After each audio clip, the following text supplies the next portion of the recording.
a little bit of a forward on this video before I just throw it out there. Recently, one of the celebrities of the atheist community passed away, Dr. Victor Stenger, and I had the opportunity to film some of his lectures when he would come through Colorado, and some of them I only put up clips of because I was not the official videographer for the event, and I didn't want to steal anyone's thunder. If you see that an organization is going to be producing a DVD for sale, it's not right, if you support that organization, to put out all of the footage of an event that, people are going to be expected to pay for on a DVD, but they could just get it for free on your YouTube channel. That's wrong. So I didn't post this footage of Dr. Victor Stenger at the Atheist Alliance of America's Ascent of Atheism conference in 2012. Just for that reason. I put a little clip of it, and when I spoke with the organizers at the event, they told me that in October of 2012 they would have the DVD available for purchase on their website. And so I went to their website and found where they had a shop where they had the previous year's DVD, and I left a link to the shop in my videos, fully expecting that come October 2012 that DVD would be for sale. I don't know why it hasn't been produced and put out for sale. I don't know what's up with the official videographer, who had much better audio sources than I did. I was going by my camera, and he had the direct source from the microphone. So I don't know what happened to the good footage of this lecture. All I have is my footage with this camera from afar, and the audio, which was reverberating in the hall, so there's a lot of echo to it. So, short of you guys being able to see the good footage, I'm just going to post this footage because I got a message from someone on YouTube. Neil C. Reinhardt asked me, "Help! The higher quality DVD of the entire event will be available on October 2012 at this link." And then that's the link that I gave, because that's the shop that I thought it would be at. It ain't there. Is there a link to where I can get it? And I understand that in this time of mourning, people would want any sort of footage of their loved ones and, the people that they were fans of. So I'm just going to put this out there. I hope you enjoy it. If you're a fan of Victor Stenger, I personally found him to be very approachable, and he would stay for hours after events that he would go to. The most memorable one I went to was at the UU Church of Pueblo, where there was a crowd of maybe 50, and he still spent the time to talk with people and sign autographs and stuff. But also, what really made him a celebrity in the atheist community was, before this boom on YouTube in 2005, there were few people with PhDs that were assigning the label of atheist to themselves, because in America they were very afraid of pressures. And even though some of them had tenure, they would be afraid that there would be a backlash against their viewpoints. And Victor Stenger took that fear and just pushed it aside, and he put his name on books about atheism very courageously. And the climate towards atheism has changed since then because of men like him. He might not have been the best presenter. He was a great writer. But what he should be known for is being the one who was brave enough to put his PhD on the line and say, I'm an atheist too. So I really respect him for that. Enjoy the video.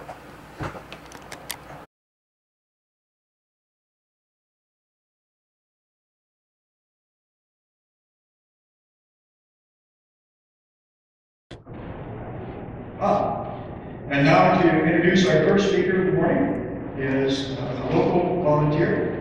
Here's Jeanette.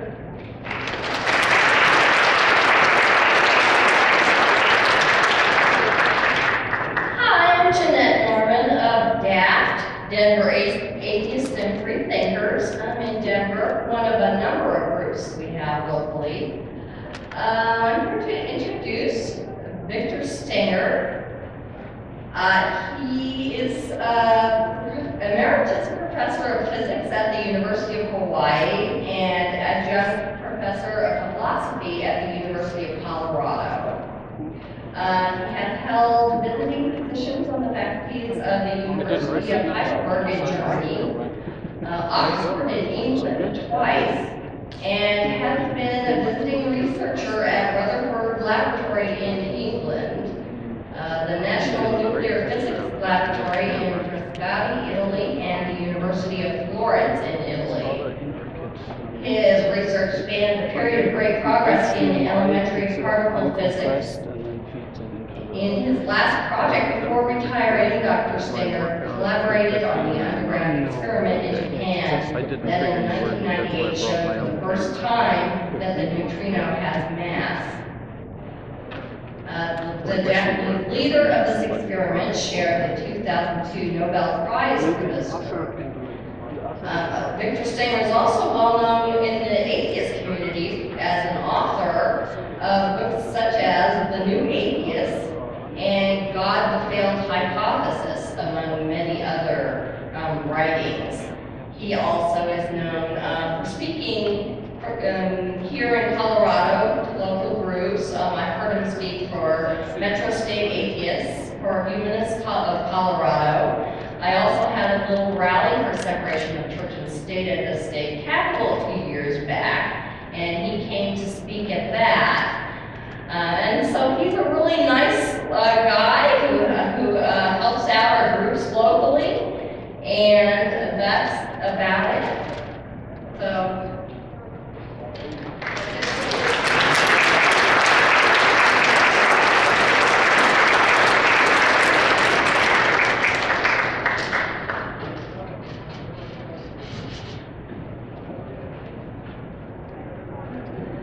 Well, thanks for that.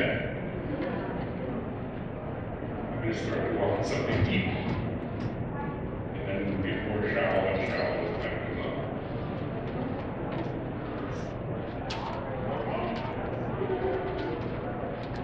The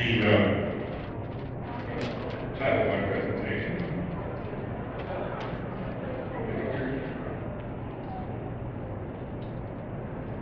is God, Evidence, and Higgs Boson. 2,500 years ago, two Greek philosophers proposed that the universe is composed of elementary material particles called atoms, which move around in an otherwise empty void. Everything that existed was just atoms void. In 1964, 6 physicists of 3 independent papers proposed that a particle exists which came to be called the Higgs boson after one of those physicists, Peter Higgs. Higgs bosons pervade the universe, and they're responsible for other elementary particles having mass. In the 1970s, something called the Standard Model of particles and forces was developed that has agreed with all data in the last 40 years. And then on July 4th of this year, 2 independent experiments costing millions of dollars, involving thousands of physicists from over 100 countries, reported convincing evidence for a particle with all the features expected of the Higgs boson. Now, in this talk, going to try to show that this discovery is the latest in a series of developments over the last few centuries that has provided increasing confirmation of the ancient atheistic picture of a world of matter and nothing else, no spirit, no gods.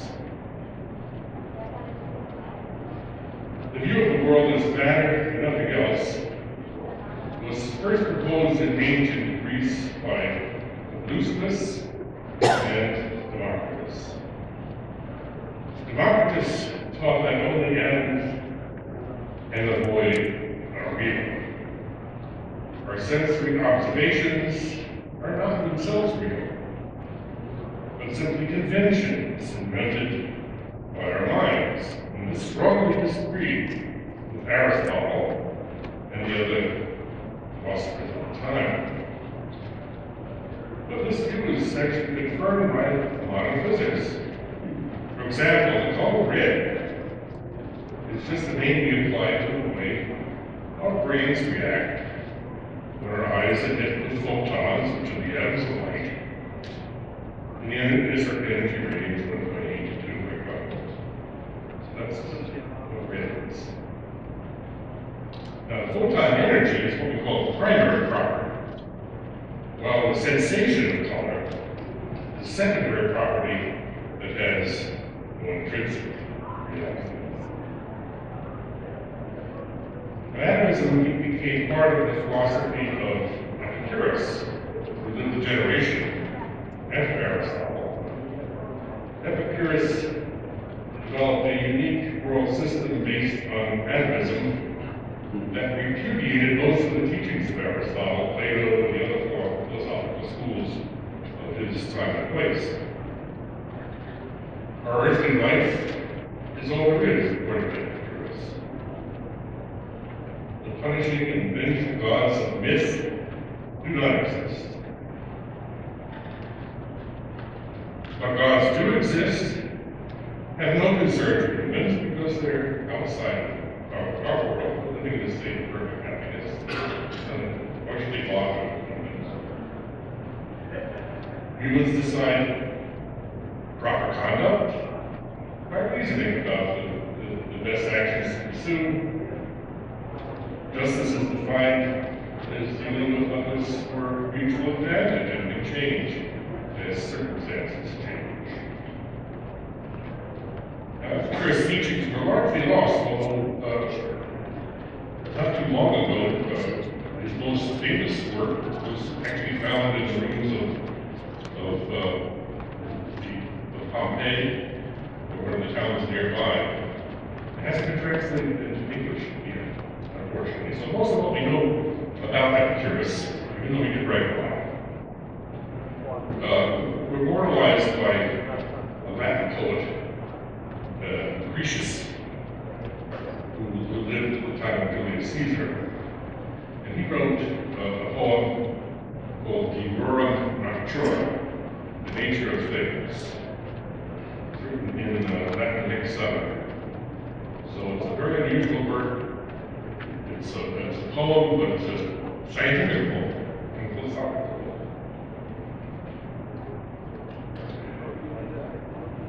Let me list what the model of reality is that was advocated by these ancient animists. First, everything is just material atoms in the void. The universe is eternal and infinite. The universe is accidental, undesigned. Gods play no role in the universe or in human life. No, this is just the rule. This is the view of modern physics and cosmology. Check this even a hint of evolution. Evolution by natural selection in ancient animals. Now, it's commonly believed that atomism was not based on observation. The ancient atomic theory is often presented as an example of how the operation of pure thought can and still arrive at facts about the world. That optimization is not needed. A recent op-ed piece in the New York Times said just that. But this was not the case. Well, of course, they couldn't see atoms. The ancient atomists inferred the notion from viewing the world around. And what you have here, you can read it for yourself, is what Lucretius said. How he used the observation of dust bolts in a sunbeam to argue that there had to be something unseen that was striking these dust bolts.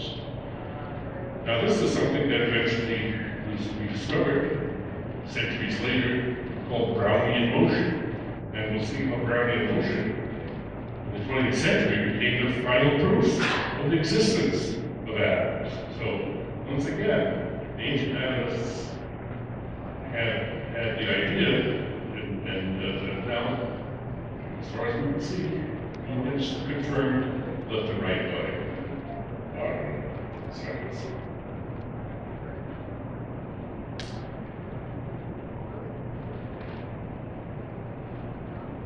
Now, atomism, as you can imagine, was far from the popular view in the ancient world. It's probably why we don't heard so much about it. Here are some of the people who were strongly opposed to it, primarily because of its atheism. When in the 4th century, the Catholic Church took over the Roman Empire, it suppressed all forms of thinking, except its own. Atomism, you can bet, was on the top of the list of heresies to be scaled down, and of course it was. Now, Lucretius' poem remained lost for over 1,000 years during the Dark Ages, which coincidentally the Catholic Church had dominated Europe. Somehow a copy of the Roman Mantra survived in a monastery in Germany and was rediscovered in 1417. Here's a front page of the copy that was made from the original. It's in the Florentine Library in Florence. Wrong button.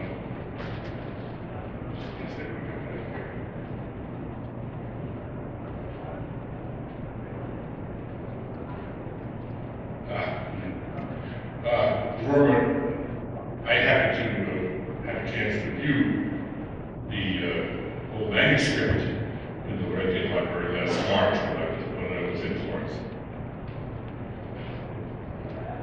Now, this is one of my favorite lines from Lucretius' poem. It's what he says about death and corresponded to the teaching of Epicurus. This was translated by the English poet John Dryden.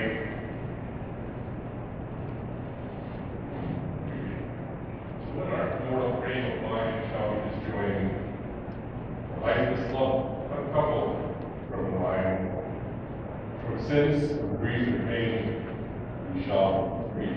We shall not feel because we will not be.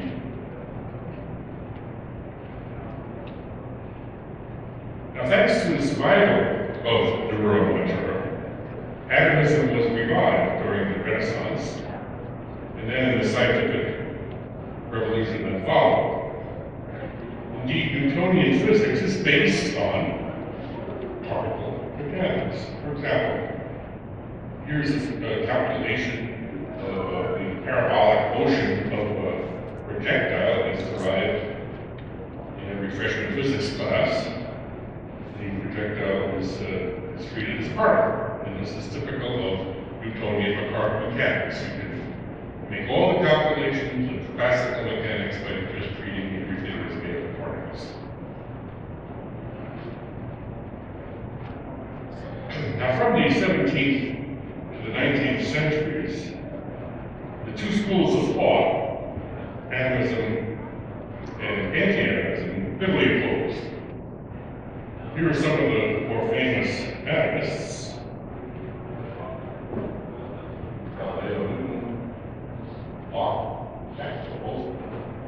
And here are some equally famous anti-atomists. The philosopher Hegel showed how all chemists were largely opposed.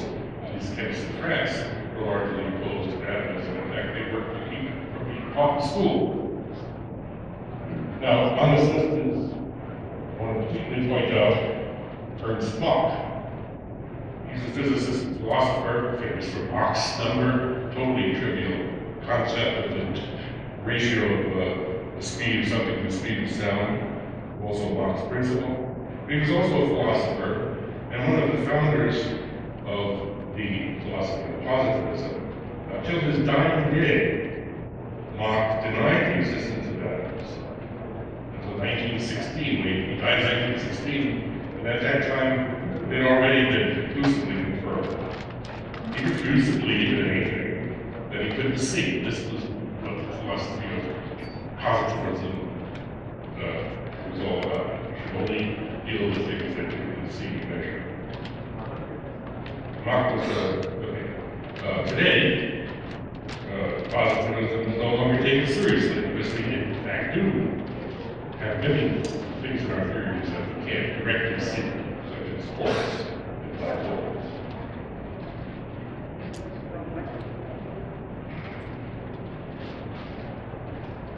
Now, early in the 19th century, chemist John Dalton proposed atomic theory to explain the properties of chemical reactions. Although they accepted his theory, most chemists refused to believe in Dalton's atoms. They refused to believe that they were actually elementary particles. They could, most of them imagined they were sort of like oranges in a basket running against each other. And the reason they didn't believe them is because they saw no evidence in their own work. In chemistry, they didn't see any evidence for a particular nature of matter. However, physicists did find such evidence. They showed that heat phenomena could be nicely explained as the statistical behavior of the motion of many particles inside a body. For example, they were able to calculate the behavior of gases and fluids from particle mechanics. All thermodynamics could be derived from particle mechanics. The ideal gas equation, P is equal to mkT, is again something that's derived in freshman physics classes, and is derived by just assuming a bunch of moving balls bouncing around in a container. Now, the chemical elements were grouped into a periodic table in 1869 by Mendeleev. Here's the original table. They were called atoms because the elements could not be broken down further in chemical reactions. Here's the current one that you see on the walls of every chemistry classroom. The final proof of the existence of atoms occurred early in the 20th century with the measurements of Brownian motion that I mentioned earlier, called Lucretius' observation of dust motes in a sunbeam. Here's a little animation, and it shows, the animation shows how a large object, such as a pollen particle or a dust mote, is moved around randomly by hits from invisible atoms. Now, Einstein in 1905, the same year that he wrote his famous paper on relativity, the same year that he proposed the theory of photons, how light is made of particles. He also wrote another paper showing how the measurements of the raggedness of jagged motion of the path of particle and Brownian motion could be used to determine the scale of atoms. And French physicist Jean Parent carried out the measurements, and he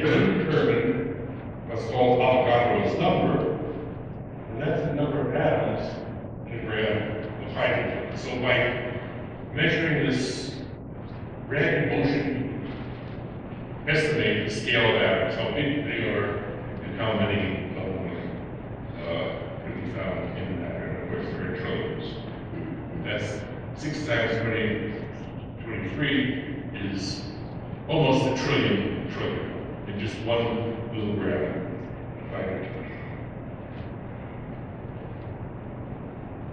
Now, although the existence of atoms was firmly established in the early 20th century, they were still not directly observed until much later. The device called the scanning tunneling microscope. Here's a picture, an actual picture of that was in a iron atoms sitting on top of copper. Early in the 20th century, physicists, using the higher energies available with radioactivity and particle accelerators, were able to split the chemical atoms into more basic ingredients. So they weren't elementary after all. We still call them atoms, but they were not the elementary uncountable atoms that Democritus introduced. Now, first it was found that the chemical atom is composed of a nucleus surrounded by electrons. This is a familiar picture. However, it's not very accurate. The nucleus of an atom is much smaller than the atom itself, and electrons do not move in precise planetary orbits, but more like a fuzzy cloud. But anyway, that's kind of a picture that we're familiar with. Then it was found that the nucleus is itself composed of protons and neutrons, which are generically called nucleons. And in the 1960s, it was found that the nucleons themselves, protons and neutrons, are composed of more fundamental objects, quarks. In the 1970s, the standard model of elementary particles and forces was established. Here it is, here's the table. Now, it showed that a small number of elementary particles, just these three that are circled, the U and D core, and the electron, make up all of the matter of common experience. Everything you see around you, everything you do in your life, almost everyone on Earth does with their lives, is composed of just those three particles. There's also this object up here that's labeled gamma. That's the symbol of a photon because gamma rays are photons. And that is, of course, is a particle of light. So you just need those four particles to explain pretty much everything that you observe. And only a few people, few particle physicists and cosmologists deal with these other particles, which are produced in cosmic rays and in high energy collisions and particle accelerators. In any case, the standard model has agreed with all the observations since its inception. Only now, with a Large Hadron Collider in Geneva, and we expect it to be severely tested. The Higgs boson became a crucial part of the standard model, accounting for the mass of elementary particles. Here's crudely how it does it. The universe is filled with a field of Higgs bosons. A massless particle, all particles are fundamentally massless, and move around through this medium, and moving around at the speed of light, bouncing off these Higgs bosons, and by bouncing them off them, they're effectively slowed down, like travel a zigzag path. And that is, so they act more sluggishly, they act as if they have more inertia, and inertia is the property that we associate with mass. So now let me take a look at the recent experiments. Here's an aerial view of the Large Hadron Collider, which straddles the border between France and Switzerland in Geneva. The drawn circles here that you see show the underground rings. The ring is 17 miles long, and down at the bottom you see there the cost of this experiment, and this collider,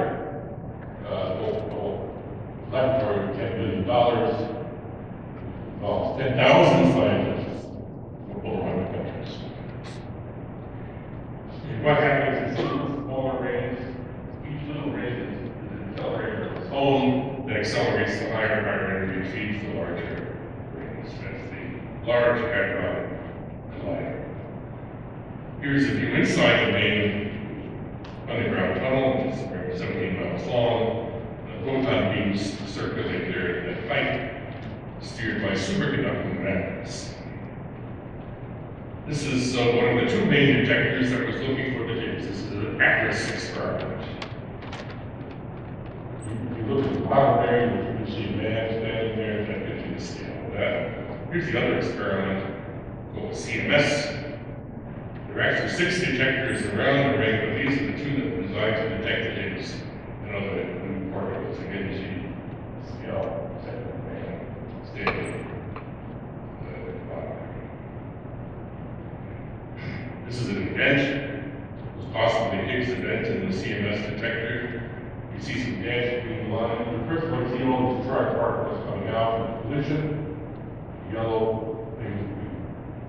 two green dashed lines that are followed by green bands. Those are the 2 gamma ray photons that came off.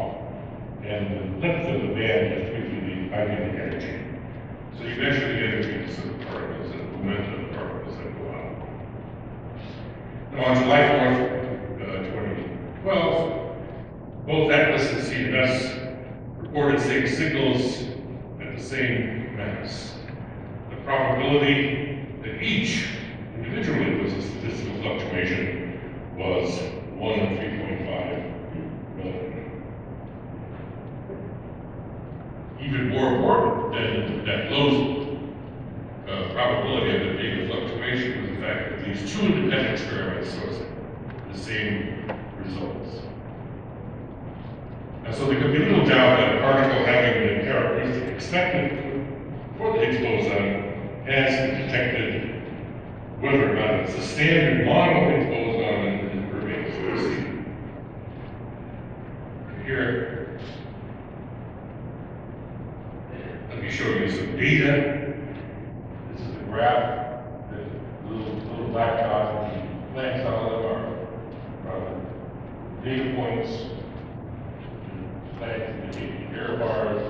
This is a plot of the mass of 2 photons that come off. By measuring the energy and momentum of those photons, you can calculate the mass of the 2 photon combination. You see the data, you see the green line as they go. It's expected from background, and here's that bump at 125 million electron volts, 125 GeV volt. It's quite statistically significant. So there's no doubt that there's a particle there that has the properties expected of the Higgs. So this represents kind of the final triumph of the atomic picture. Democritus, Leucippus, Epicurus, Lucretius had it right all along. And the atheistic part of this is not the one that is generally mentioned, but that's fundamental to the notion. The notion that the world is, the universe is made of matter and nothing else. So here's my conclusion. The ancient picture of a purely material universe composed of elementary particles and nothing else continues to be our best description of reality. Thanks very much.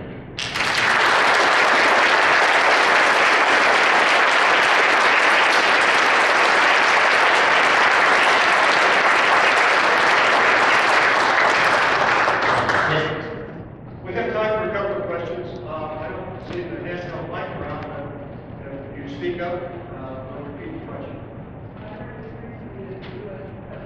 I'm not, somebody's going to have to translate here, so I'm not present yet. Okay. And without a microphone, I can't hear what they have to say. Does this microphone work? Apparently so. So is this one?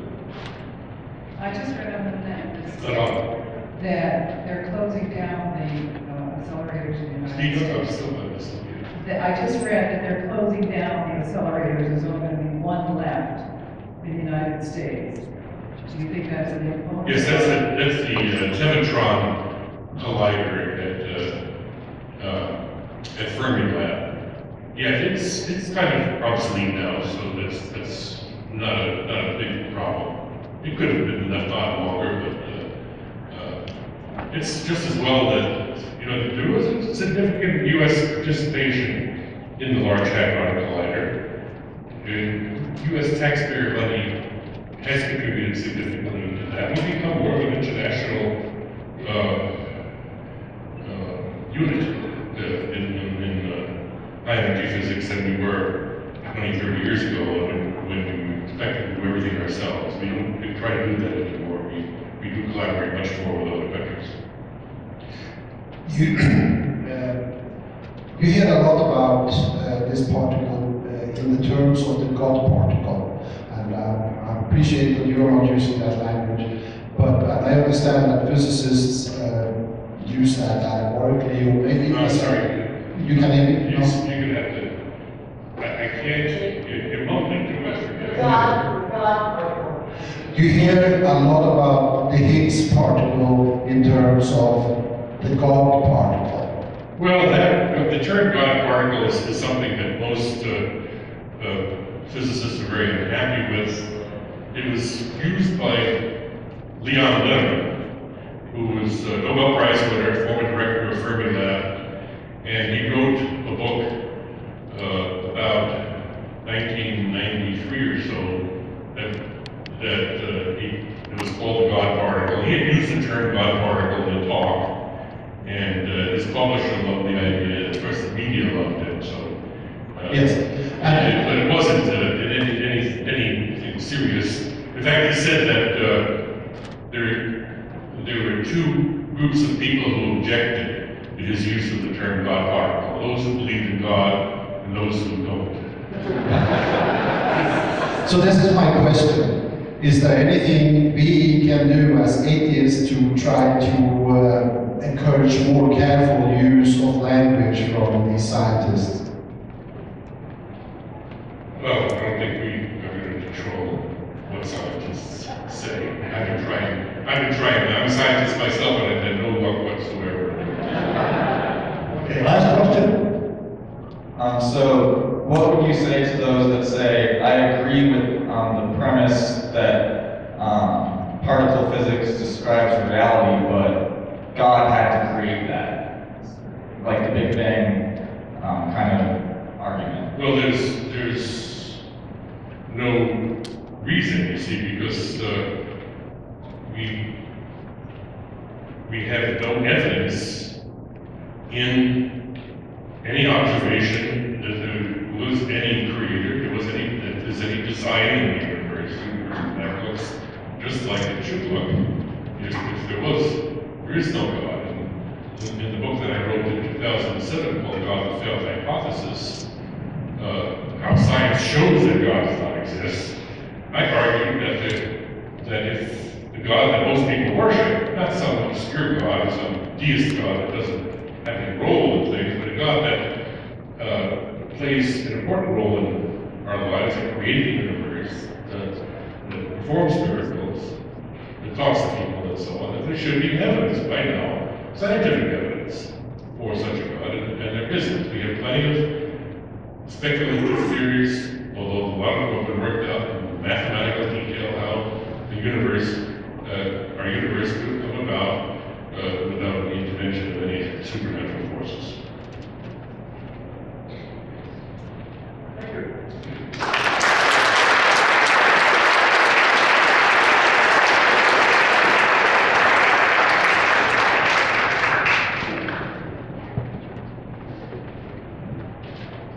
Okay. Thank you very much. I didn't hear. No.